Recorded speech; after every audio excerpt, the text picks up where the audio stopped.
По последним данным, объем воды в Токтагульском водохранилище составил 11 миллиардов 900 миллионов кубометров, что на 2 миллиарда 800 миллионов кубометров меньше по сравнению с аналогичным периодом 2020 года. По оценкам экспертов, это критическая отметка. Однако, несмотря на сложную ситуацию, Минэнерго предпринимает все меры для предотвращения кризиса. В ведомстве заверяет, что бояться веерных отключений гражданам не стоит.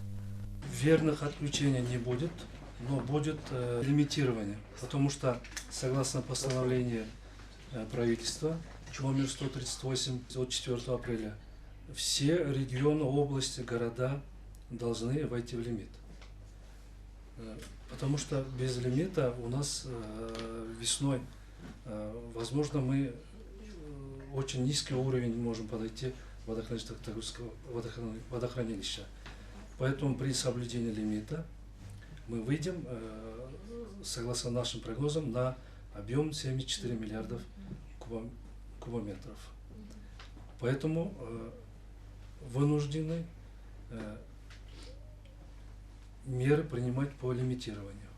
На сегодняшний день энергетический кризис наблюдается не только в Кыргызстане. Специалисты говорят, что почти в 20 странах Европы был засушливый год. Не лучшие климатические условия и у Китая. В Поднебесной договариваются об импорте электричества из России. В таких непростых условиях во всем мире потребителям необходимо рационально использовать электричество, считают эксперты. Сегодня актуально представляется экономия. А потом почему-то экономия относительно населенных пунктов, относительно населения сегодня говорят, но это неверно. Госорганами, государственные предприятия, они из бюджета в основном проплачивают вот эту потребляемую электроэнергию, поэтому они не ощущают. Поэтому мы должны у них вести жесточайшую экономию и электрической энергии. А что касается населения, то насчет тарифа, вы знаете, повышение в ближайшее время не предвидится особо, да? Поэтому наше остается убеждение. Методом вот как раз средства массовой информации должны объяснять, что в госорганах вот такая работа проводится по экономии, да? И будьте добры, вы тоже перейти на режим экономии, насколько это возможно, насколько это не будет улучшать, влиять на уровень жизни населения. Для экономии электричества необходимо переходить на альтернативные виды отопления в зимний период. Гражданам можно использовать несколько видов обогрева домов. Это газ, уголь, дрова. Также нужно использовать экономичные приборы для освещения, говорят специалисты. Светодиодные лампы, например, дает до 25-30% экономии. Отказаться от ламп накаливания, которые крайне неэффективны. Если вы используете для обогрева,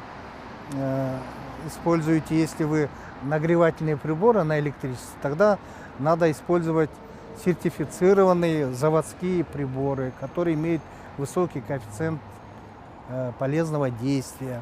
По подсчетам ученых, гидроэнергетический потенциал нашей страны составляет 142 миллиарда киловатт-часов. Даже если использовать половину возможностей, выработка электроэнергии будет колоссальной. Поэтому уже сейчас необходимо предпринять срочные меры для восстановления энергосектора страны, считают специалисты. К слову, работа для совершенствования гидроэнергетической сферы уже начата. Принята национальная программа развития. В документе отдельным пунктом предусмотрены вопросы возведения крупных и малых ГЭС, и не только.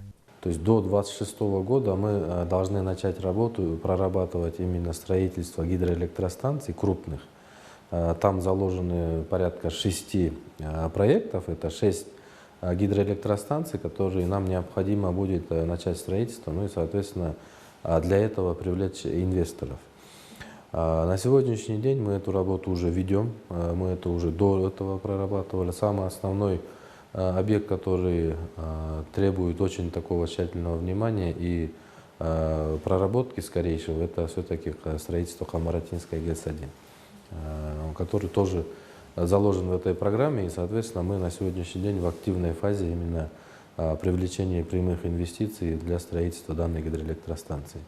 Особое внимание в новой программе развития уделяется альтернативным экологически чистым видам энергии, которые в среднесрочном периоде позволят ввести объекты мощностью около 100 мегаватт. Внедрение новых мощностей позволит упростить подключение к электрическим сетям и инфраструктуре и получение необходимых технических условий. На сегодняшний день во всем мире развитию, использованию нетрадиционных возобновляемых источников энергии уделяется большое внимание. Это энергии солнца, энергии ветра, биогазовых установок, Есть европейские страны, где уже электрическая энергия, вырабатываемая на нетрадиционных источниках энергии, уже превышает электрическую энергию, которую мы получаем на традиционных, то есть на атомных, на тепловых, на гидроэлектростанциях. Вот. И мы тоже должны стремиться к этому. Развитие малой гидроэнергетики, солнечной и ветровой, наряду со строительством крупных гидроэнергетических объектов, таких как Камбаратинская ГЭС-1, Верхний Нарынский каскад ГЭС, Суусамыр, Камеренский каскад ГЭС, Казарманский каскад, приведут не только к полной энергонезависимости, но и позволят повысить экспортный потенциал республики. Юлия Ценко, Инна Тергишева, ЛТР, Бишкек.